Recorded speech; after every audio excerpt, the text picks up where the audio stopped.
Ever heard the American economy described as a giant pizza?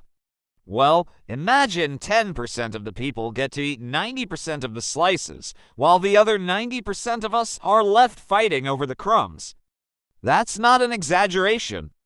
Right now, in the United States, the top 10% of the population owns over 80% of the country's entire wealth. This isn't the American dream we were all sold. It's a sign that the game is rigged, with rules that help a handful of people at the top while everyone else is left behind. This massive divide isn't just unfair, it's disastrous for the whole country. It slows down our economy, makes it nearly impossible for people to climb the ladder, and is even linked to worse health and more crime. So how did the richest country on earth become the most unequal in the developed world? Was this just an accident? Or was the system designed to work this way? Let's get to the bottom of how the rules of the game were changed and what it means for every single one of us. The anatomy of this gap is staggering, and it begins right where most of us live, our homes. Housing is often a family's biggest asset, but as homeownership becomes a distant dream for many, the wealth gap between owners and renters has exploded to a historic high. This isn't just about housing, though. It reflects a deeper, more troubling divide. The wealth gap between black and white households is not only persistent, it's growing at an alarming rate. Between 2019 and 2022, the mean gap in net worth grew by 38%, reaching an astonishing $1.15 million. This isn't about education or income. A black household headed by a college graduate still has less wealth, on average, than a white household led by someone with only a high school diploma. Now, you might have heard of trickle-down economics, the idea that if the rich get richer, everyone benefits. Well, the data says the exact opposite. The International Monetary Fund found that when the income share of the top 20% goes up, GDP growth actually declines. But when the income share of the bottom 20% increases, the economy grows. It turns out prosperity is built from the bottom up, not the top down.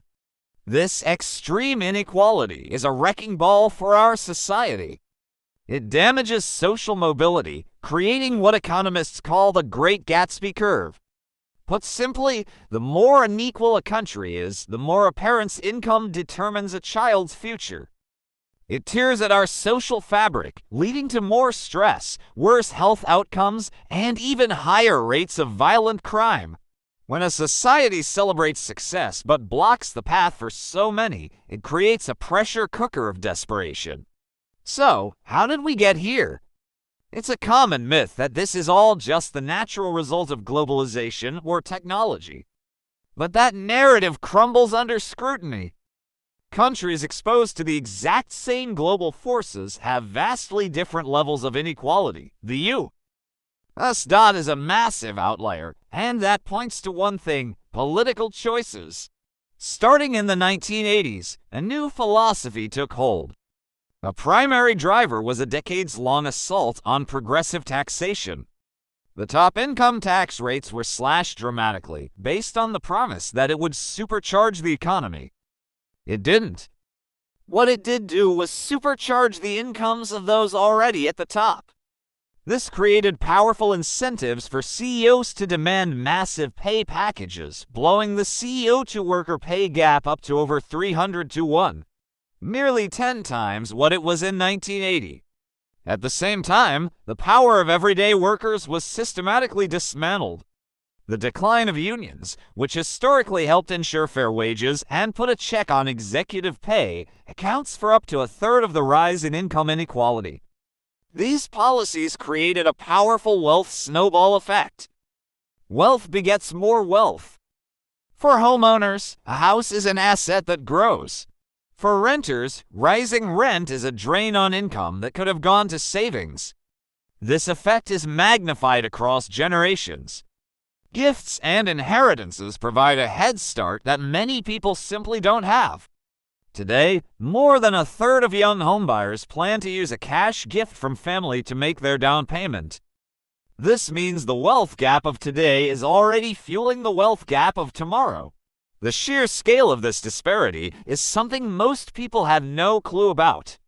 When thousands of Americans were asked what they thought the wealth distribution looked like, their answers weren't even close to reality.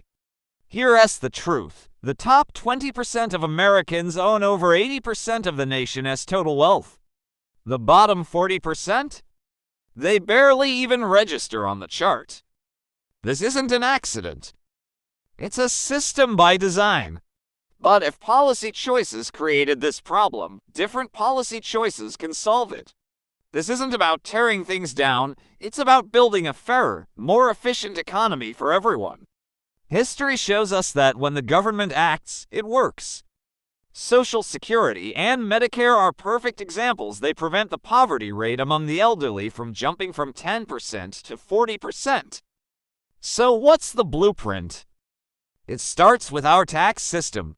We need to restore progressivity by raising taxes on extreme wealth and corporate profits. That revenue can then be used for smart social policies, like helping renters with housing vouchers and providing down payment assistance for first-generation homebuyers who don't have generational wealth to lean on. Structural reform is also critical, especially in housing. We need to build more homes, period. That means getting rid of outdated zoning laws that prevent new construction and drive up prices for everyone. And we have to strengthen protections for workers and make massive public investments in high-quality education to break the cycle of disadvantage and prepare people for the modern economy. Ultimately, we have to change the way we think about this. For decades, the focus has been on individual failings, but as one analyst brilliantly put it, if you have a game of musical chairs with 10 people but only 8 chairs, 2 people will always lose out, no matter how hard they try. The problem isn't the players. It's that there aren't enough chairs. A fairer distribution of wealth isn't charity. It is essential for stronger, more sustainable economic growth and a healthier, more stable society for all of us. The challenge now is to support policies that add more chairs to the game. By fixing our tax code, investing in our people, and reforming our housing markets, we can build a future where prosperity is broadly shared, not narrowly concentrated at the very top. Thanks for watching. If this video opened your eyes, please give it a thumbs up, and don't forget to subscribe for more deep dives into the issues that shape our world. We'll see you in the next one.